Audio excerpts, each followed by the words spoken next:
Why, hello. How are you all today, ladies and gentlemen, boys and girls?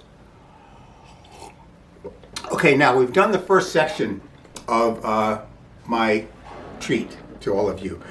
And we did the reviews, and what I want to do now is take a look. I want to put our glasses on and take a look at the landscape of people that we locally run into, famous people, and see if these things I'm telling you, if they hold up. You know, I know they're true for me, and exactly how true are they as we look at different people we're going to want to look at. And I've got a selection of people we'll take a look at, and we'll see.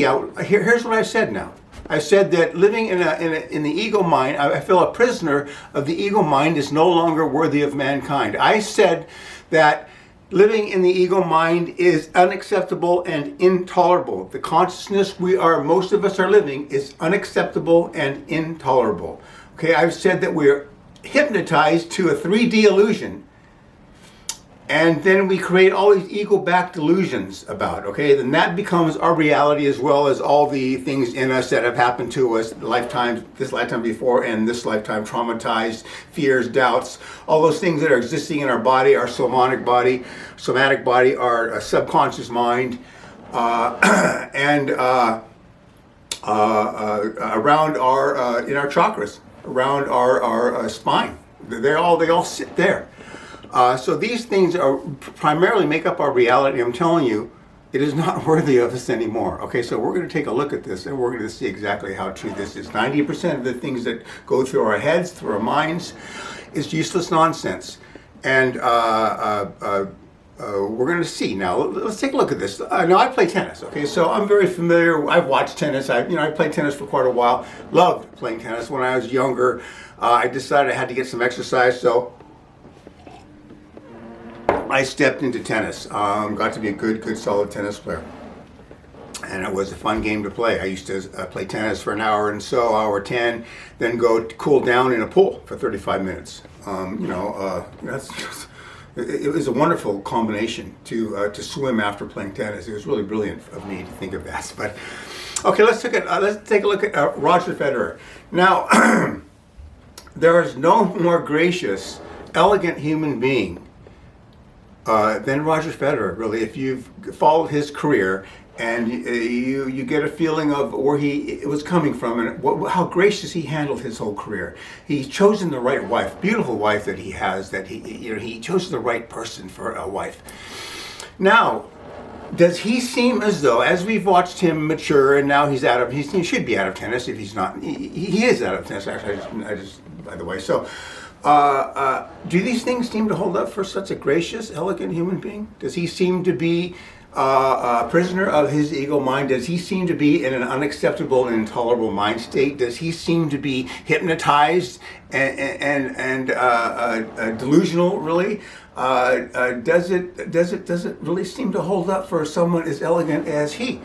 And that is a good question, and that's what we're here to do, ask good questions. We're here to, I've been flying with all these things, saying all these things, and we're not going to settle for just me saying stuff. We're going to stop and take a look around and see if they really do seem to hold up.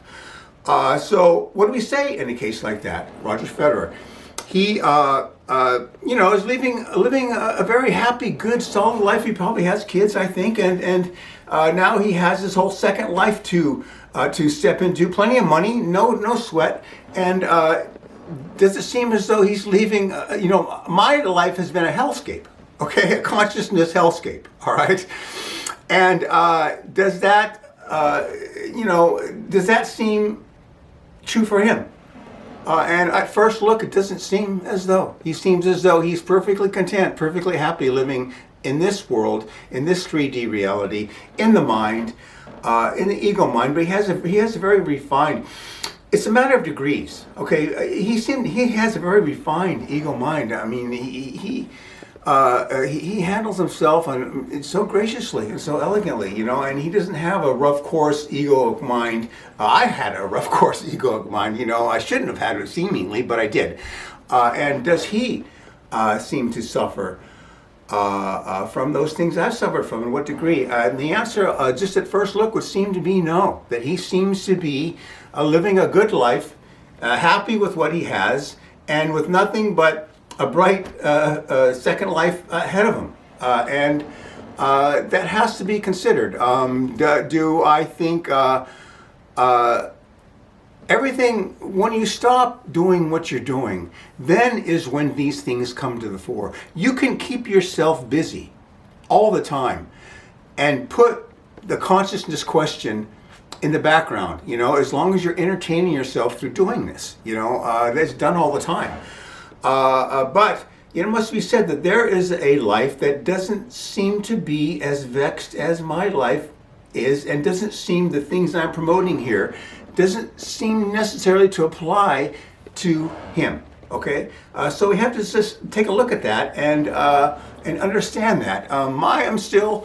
Well, we'll get into that later. Okay, now let's take another life then. Steve Jobs, who I met on 2 different occasions. I was working for a business conference center right in the center of Silicon Valley. Quadras was the name, and we had a cafe, and we had business conference rooms, and we would supply them with lunch, cater lunch to their rooms when they wanted it, and we would, help them with the cafe. So I met him on a couple different occasions, and what my measure of him was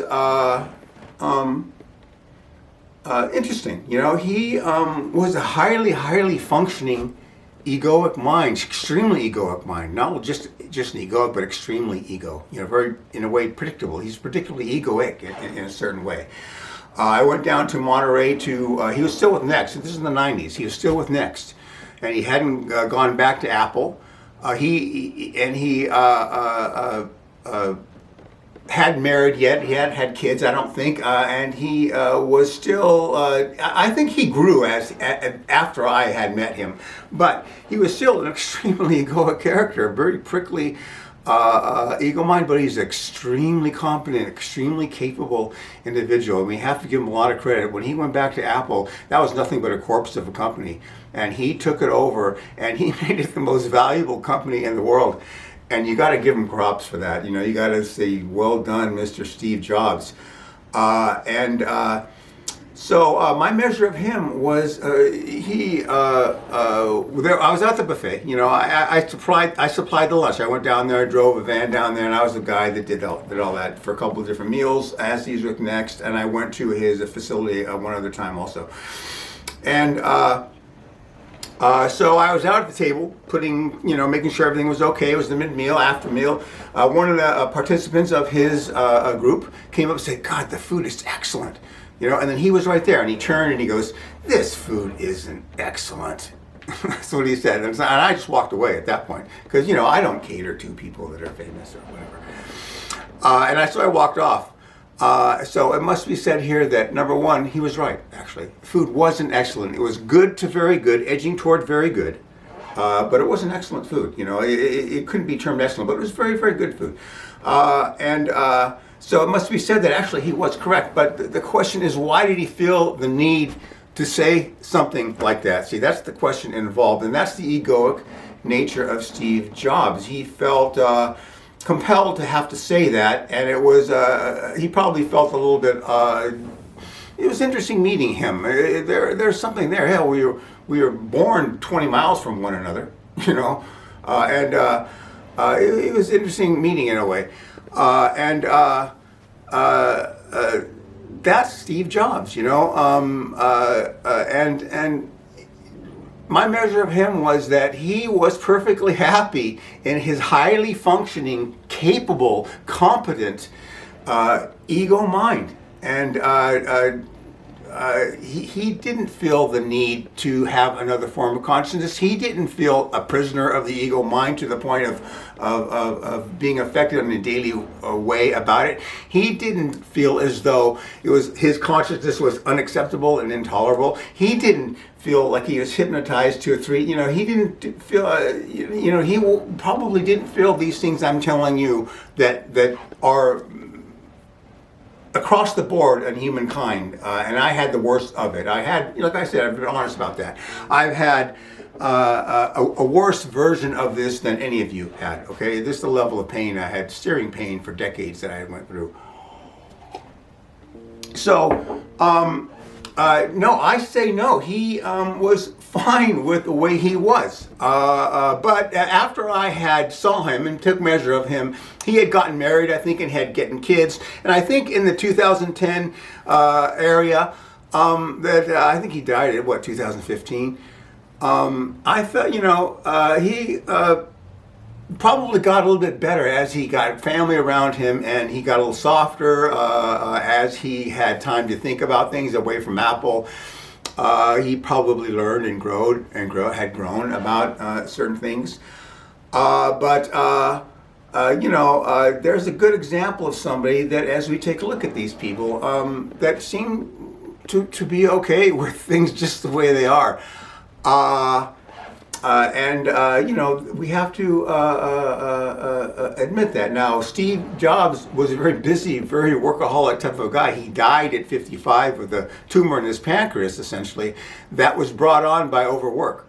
So there's that. He was a work. He had a hell of a work ethic. I read about that. But he died at 55 with a pancreatic tumor brought on by stress, the reduced immunity, and then he got a tumor and he died. Fairly young for that. And maybe it was time for him to go. Maybe that was all he needed to do.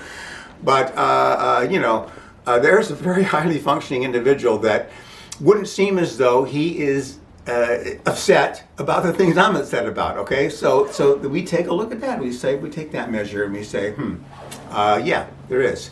Another one of my favorite shows on Channel 9 there for a while was Escape to the Chateau, which was this English couple, a very, very creative woman. And I recommend that show. It was one of my most hopeful shows. Favorite show there for about a year. A woman, a very creative, artistic woman, and her construction engineer husband, as well as he was the chef of the operation too. They bought a chateau in France, and they just slowly built that thing back up, day in and day out. And they eventually had weddings there to help pay the bills. And the way they did it was so beautiful and so inspiring. The way they lived their lives was so incredibly inspiring to me that you wonder then, of all these things I've just said, does it apply to them? The woman was just so incredibly artistic the way they brought that chateau back. It was an impressive thing to watch, and they were daily busy and they were impassioned and they loved doing what they were doing, and the lady is going to kill that guy. All the stuff he was doing around that chateau, he was just amazingly capable, knowledgeable individual as an engineer contractor, and he was a damn good cook too, because he cooks for the frickin' weddings that they would have there, you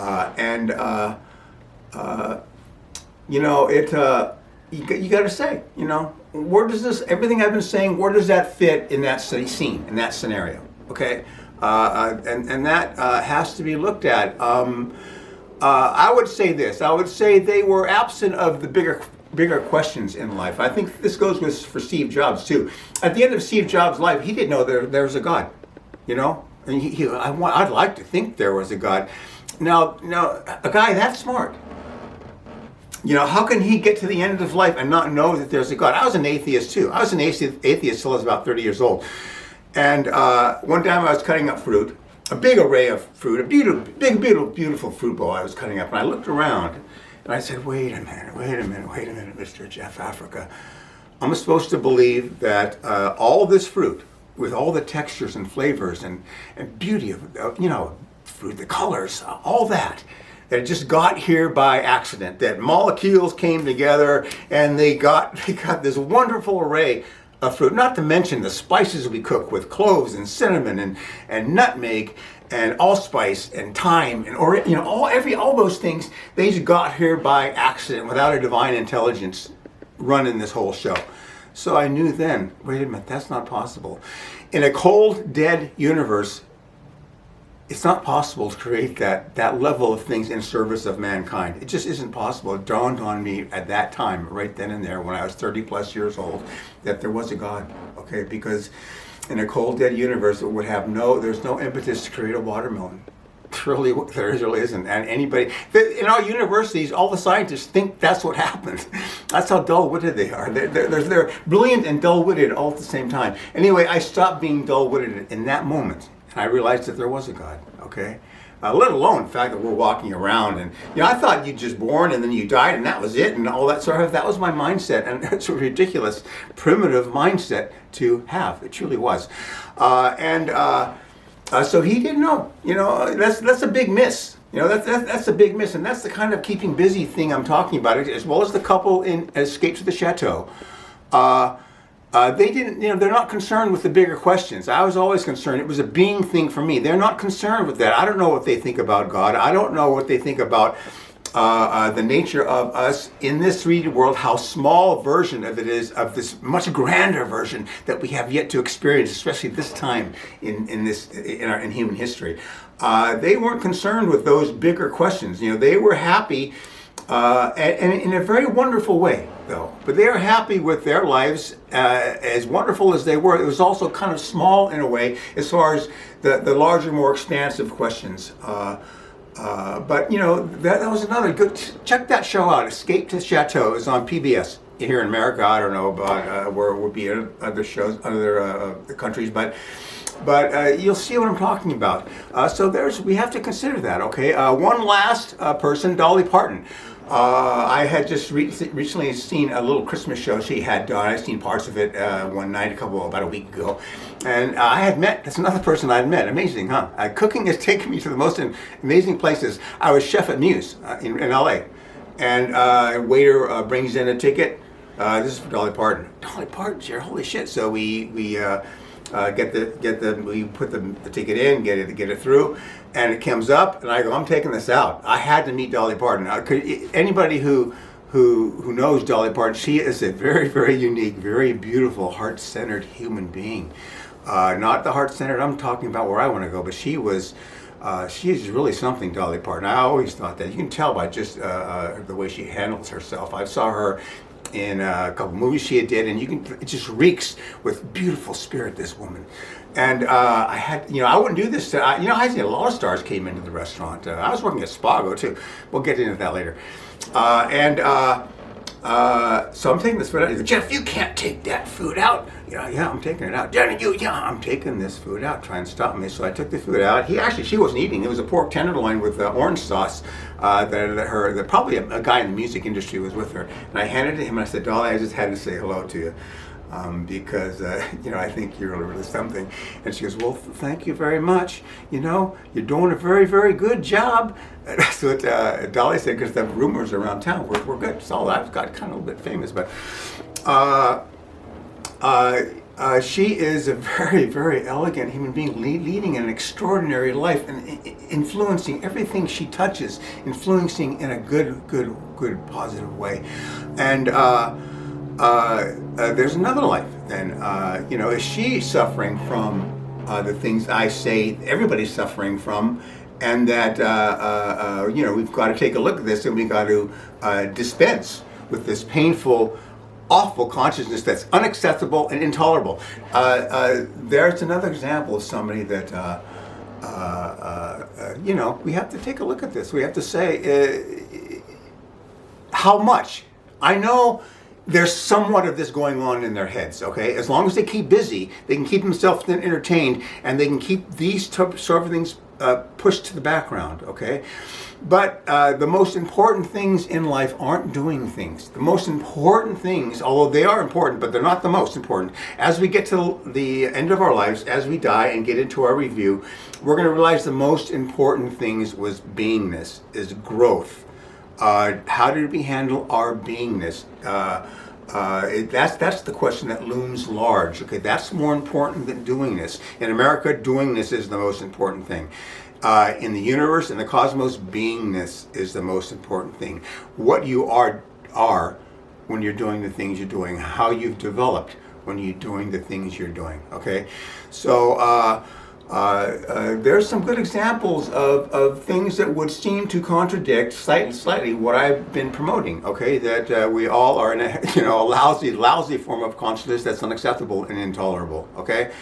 And we have to take a look at those as we're moving forward. I'm going to cut this off right now because I want to keep these reasonable. And we're going to have to go through this because I have a few more examples here that we are going to get into. But we are here taking a look at these issues I've been saying, and we're comparing them to reality and the people we have seen, and we're saying, how true is this? Is it just, am I just like flying off the handle with this stuff? How true is it? That's what we're going to find out. Okay. Okay, I'm cutting this off. Funny thought of the day. Okay, as I told you, I worked at Spago. When I was there, it was the hottest restaurant in the country. Wolfgang Puck was the culinary man of the hour. He really was. There were people were shooting magazines were in there twice a month shooting the restaurant because it was such a famous restaurant. It wasn't the best restaurant in the country. It was a very, very good restaurant, but there are better restaurants, I think, in New York. I think there were probably better restaurants, but we were a very, very good restaurant. And I'll tell you why Spago, he came up with the idea of Spago later on. But anyway, so there I am, right in the middle of all this stuff, exhibition, kitchen, everything. So in the Hollywood Reporter, there was a story, tell a little bit about the restaurant, go check out Spago, famous people there, everybody's there. And go get yourself some cocaine pizza was the Hollywood Reporter. That's the Hollywood trade magazine. Go get yourself a slice of cocaine pizza, because I guess a lot of the people brought cocaine, customers. I don't know why they would bring cocaine to a restaurant. You're there to eat the food. Probably afterwards they go in the bathroom and do it. I know there wasn't cocaine in the kitchen itself. Wolfgang wouldn't have put up with that. And we were fairly serious about what we were doing. Sometimes afterwards, that's a different story. But while we were working, there wasn't anybody, I don't know of anybody on coke, as we did our jobs daily. There's this little thing of flour there we're using because we had these wood-fired pizzas that we had done. One of the things, very excellent stuff, duck pizzas, seafood, excellent stuff. And so I took that flour and I put it all over my nose, and so I walked over to Wolfgang. He worked right next to me. I walked over to him and Ed Ledoux, the guy that got me the job there, and I said, "Hey, Wolf, 86 cocaine pizza." 86 means we are out of cocaine pizza because I had just sucked the bag and you gotta get that funny joke. 86 cocaine pizza because it's all gone. Another instance, we were at the end of the shift, and all of a sudden I look up and there's a shot of tequila, top end tequila. Michael McCarty from Michael's, another famous restaurant from Santa Monica, was in, and he brought us all a shot of whiskey, or a shot of tequila. So I took the tequila back there, I downed it, and I don't drink hard liquor. I never really did. I drank a little Chivas in my 20s, but I don't understand why people drink hard liquor. So I drink it, light my mouth up, go back out there. The guys are lingering around there, and I go, "Okay, you guys, let's go screw the waitresses." Now I hope that settles, helps as well. Let's go screw the waitresses. But unfortunately, most of the waiters, it was gay waiters. There's a couple of waitresses, and then one of the cooks goes, "The waitress," because there's only really that night. There's only one waitress working, so it's just a funny thing to say, but didn't really apply to the situation because most of the waiters were gay waiters, and they're funny as hell too. But it was quite a time, and that's the funny thought of the day. So let's end this right now, and we're going to revisit this taking a look next video. Okay. So I hope all you are fine. I'm rolling again. I am Jeff Africa. I'm a citizen of Earth, loyal patriot of the United States of America, and I am not afraid. And these four I've chosen: Mother Earth, God herself, Paramahansa Yogananda, and Jeshua Ben Joseph. These four are going to help me get where I want to go, out of my mind, into my heart, and live life as a heart-centered being first, an ego-backed being second, okay? And what a wonderful thing it is going to be to ever onward. There's no turning back, ever onward, and the game is afoot, okay? All right, I'll see you soon again. I've been kind of screwed up, but now things are falling into place again. I've had a hard time for that few weeks here. So there you go. Have fun. I'll see you in a few days. Okay? But I got to get one of those little clicker things that I can cut the thing off right now more dramatic rather than kind of stepping away like this, see? Bye.